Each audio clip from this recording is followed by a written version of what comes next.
Hey guys, it's Sarah. Welcome back to Cocktail Week. Today is day 3 and we are going to live a high life, a highball kind of life. I know when you think highball, you think of whiskey highballs, but today I want to show you an Americano. This is my idea of a perfect summer drink. It makes you feel like you're summering in Capri or, you know, down by the Amalfi Coast, living the Dolce Vita and just having a great life. So I really love this drink, and the best part about it is that it's assembled right in the glass that you drink it from.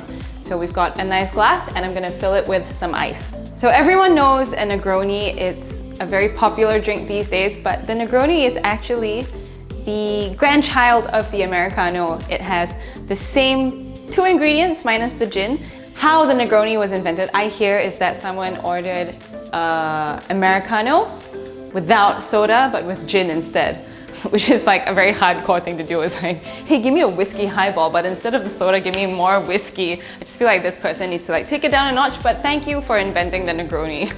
So we're gonna start with Campari. This is a lovely bittersweet liqueur from Italy. It's got lots of aromatics in it, and I'm gonna go with 1.5 ounces, which is around 45 ml. And the same amount of sweet vermouth, 1.5 ounces. Now we top this off with soda water, and that's what makes a classic Americano, but this is just how I like to drink mine. It's absolutely not classic, but I like a dash of grapefruit juice in my Americano.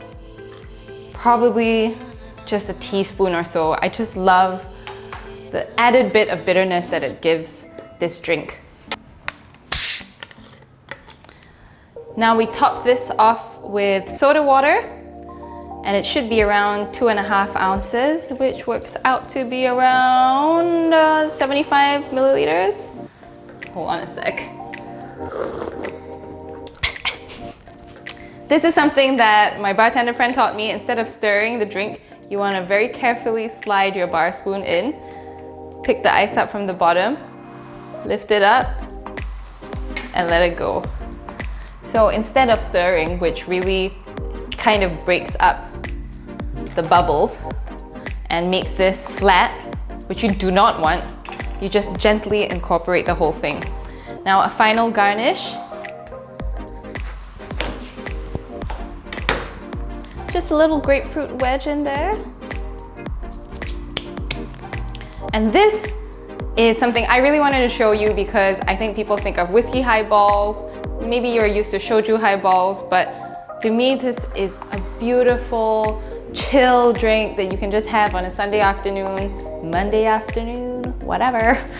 And this is my idea of a good long drink. Cheers.